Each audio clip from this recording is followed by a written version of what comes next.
So if you read through all of this, the open, high, low, close, net change, percentage change, volume, 52-week high, low, dividend yield, price to earnings, and year-to-date percentage change. This goes through everything that I went through in the previous video about what each of those things stand for, and it goes through the Apple stock as well. So you can read that for reassurance of what I was explaining on the previous page. Let's go ahead and look at this problem right here, though. This will require that you look on the chart on the previous page, which I can't navigate to as I'm making this recording. So please just go to the previous chart and read each one of these numbers, and we can verify together that we're getting the same numbers. So it says, suppose you owned 500 shares of stock in General Electric. You purchased the shares at a price of $22.08 per share and sold them at the closing price on the stock, given on the table 11.1. Again, this is the table on the bottom of the previous page. It says, ignoring dividends, what was your profit or loss in the sale of the stock? So what do you need to know? You need to know the purchase price. Well, first you need to know is the purchase price.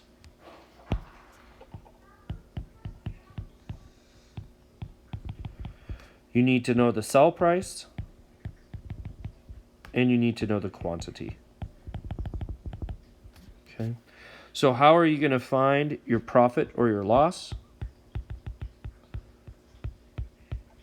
The easiest way to do it is you're going to do the number of shares, the quantity, and then you're going to multiply that times, in parentheses, the selling price minus the purchase price. If that number is positive, it will be a profit. If that number is negative, it will be a loss. So let's look at this problem. It says you purchased 500 shares. Now we need to look at the selling price and the purchase price. Well, we know the purchase price. That's given to us. That's $22.08. So we need to look at the chart to get the selling price. It says it was the close. It was the sold them at closing price of stock on 11/1. So go to 11/1, look at General Electric, go to the closing price. I'm getting a closing price of $29.36. Again, I'm looking at the chart on the previous page. So let's go ahead and put this into our calculator and see what we get.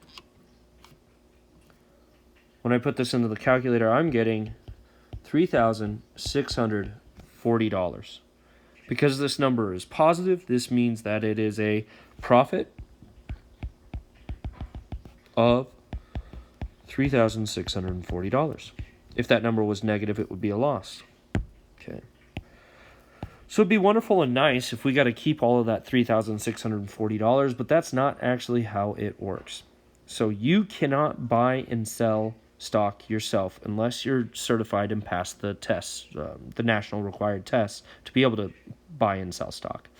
So in other words, you have to go through a broker. Now there's some websites that will do this for extremely cheap for you, so I recommend looking into those. But if you go through a broker, they're going to charge you a fee. So again, some of these fees can be minimal, if not zero, if you keep on using the same one. They'll limit the number of transactions you could do a day and such, but still you can find them for very, very, very cheap. But this one says a broker charges 2.4% of the total sale price. So what is the broker's commission? So to find the commission, what you're going to do is do the number of shares times the sell price. They don't care about the price that you purchased it at. It's going to be the number of shares times the sale price. So we sold 500 shares of the stock, and the stock sold for, again, this came from the chart value, it was $29.36. So if I do 500 times $29.36, that's going to be $14,680. Now that's the total sale price was $14,680, and now you need to multiply that times their percentage cut. And their percentage cut was 2.4%, so that's 0.024.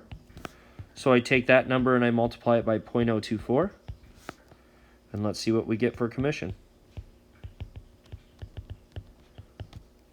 Put that into your calculator. I'm getting a total of $352.32. cents.